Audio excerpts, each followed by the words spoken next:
আমি ৬ বছর দেখিনি, কোনো সময় দেখিনি এটার নিচটা ভালোভাবে একটু পরিষ্কার করতে। এই যেন কোনো খাল নয়, কালচে বিষাক্ত তরলের ধারা। পানির রং এতটাই ঘন যে দূর থেকে দেখলে মনে হয় আলকাচ্চা গলিয়ে ঢেলে দেয়া হয়েছে, আর একটু কাছে গেলেই তীব্র দুর্গন্ধে দম বন্ধ হওয়ার উপক্রম।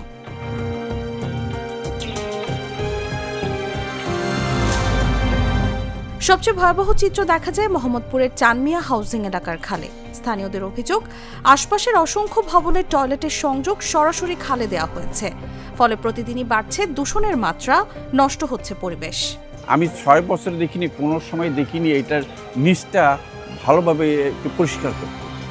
এটা সিটি কর্পোরেশনের উদাসীনতা, এক কথায় বলতে গেলে আমি ব্যক্তিগতভাবে মনে করি এটা সিটি কর্পোরেশনের উদাসীনতা। সিটি কর্পোরেশনের যদি ঠিক মতন কাজ করতে তাহলে পানিটা তাড়াতাড়ি ডেলিভারি হয়ে যেত এবং বৃষ্টি হলে ওভারফ্লো হতো। এটা একটা বিশেষ একটা মানুষের ভোগান্তি হয়। ওই পাশ দিয়ে তো মানুষ যেতে পারে না, ওই পাশ দিয়ে একটা ছোটো একটা এরকম যাওয়ার একটা পাশে, ওখান দিয়ে মানুষ যেতে পারে না। এই যে ওভারফ্লো, পানিটা ওভারফ্লো, ওই দিক দিয়েও ধরেন আপনার একটু বৃষ্টি বেশি হলে না পানি একদম উপরে উঠে যায়। আমার জন্ম এখানে, আমরা ছোট থেকে এলাকায় বসবাস করতেছি। খালটা অনেক আগে ভাঙ্গা ছিল, দেখুন ব্রিজ হয়েছে। দীর্ঘ ৫-৬ বছর এই খালের ভিতরে কোনো পরিষ্কার পরিচ্ছন্ন কাজকাম হচ্ছে না। অনেক দুর্গন্ধ হয়, বৃষ্টি হলে পানিতে তলিয়ে যায়, অনেক ময়লা আবর্জনা। এই ডিএনসিসি গত ৪-৫ বছর এখানে কোনো কাজ করে নাই। এখানে অনেক সমস্যায় আমরা ভুক্তভোগী হচ্ছি এলাকাবাসী। এখানে অনেক সমস্যার সম্মুখীন হচ্ছে, যে কারণ এই যে এখানে একটা রাস্তা হয় নাই, মানে এর মতো ব্রিজের মতো একটা কর্নারিং দেয় নাই। আবার এখানে খালটা পরিষ্কার হয় না, পানি যায়, আবার ময়লা যায় এখানে অনেক, আবার খালটা পরিষ্কার করে না, মানে অনেক কি সমস্যা। আবার অনেকজনে খালে পড়েও যায়, পানিতে পড়ে যায়। রাজধানীর খাল পুনরুদ্ধার, সৌন্দর্য বর্ধন ও উন্নয়নের নামে বছরের পর বছর ধরে বাস্তবায়ন হয়েছে কোটি কোটি টাকার প্রকল্প। কিন্তু খালপাড়ের মানুষের প্রশ্ন, সেই উন্নয়ন কোথায়? বাস্তবে তাদের প্রতিদিন লড়তে হচ্ছে দুর্গন্ধ, মশার উপদ্রব এবং স্বাস্থ্য ঝুঁকির সঙ্গে।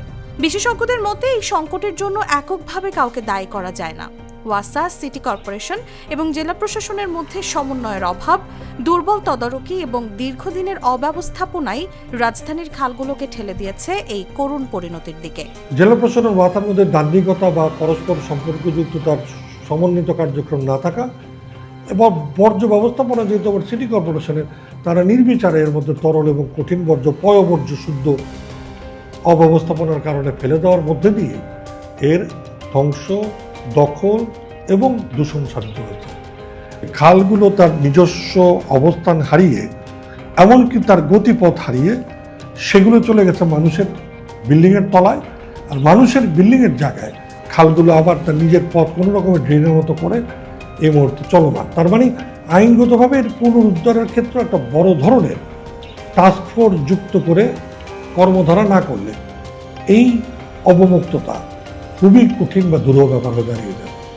পুরো বিষয়টার একটা সমন্বিত পরিকল্পনায় বর্জ্য ব্যবস্থাপনাকে যুক্ত করে, সেটা কঠিন এবং তরল এবং পয় একই সঙ্গে অধিগ্রহণ মুক্ত করে তার দুপাশে বৃক্ষ নেটওয়ার্ক, অর্থাৎ সবুজ নেটওয়ার্ক বা বেষ্টনী তৈরি করে, ওয়াকওয়ে তৈরি করে, বক্স কালভার্ট খুলে দিয়ে সেগুলিকে উন্মুক্ত করার মধ্যে দিয়ে বর্জ্য ব্যবস্থাপনার আধুনিকায়ন করে একটি সুপরিকল্পনা জনগণের সামনে উপস্থাপন করা দরকার।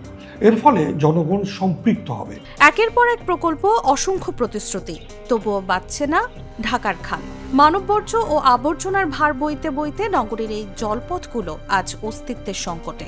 এখনই কার্যকর ব্যবস্থা না নিলে শুধু খাল নয়, পরিবেশ ও জনস্বাস্থ্যের জন্য অপেক্ষা করছে আরো বড় বিপর্যয়।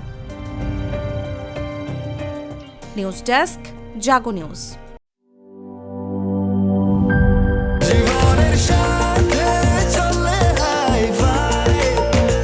স্বাস্থ্যকর অল টাইম ফ্যামিলি কেক, সব সময় অল টাইম হেলদি লাইফ।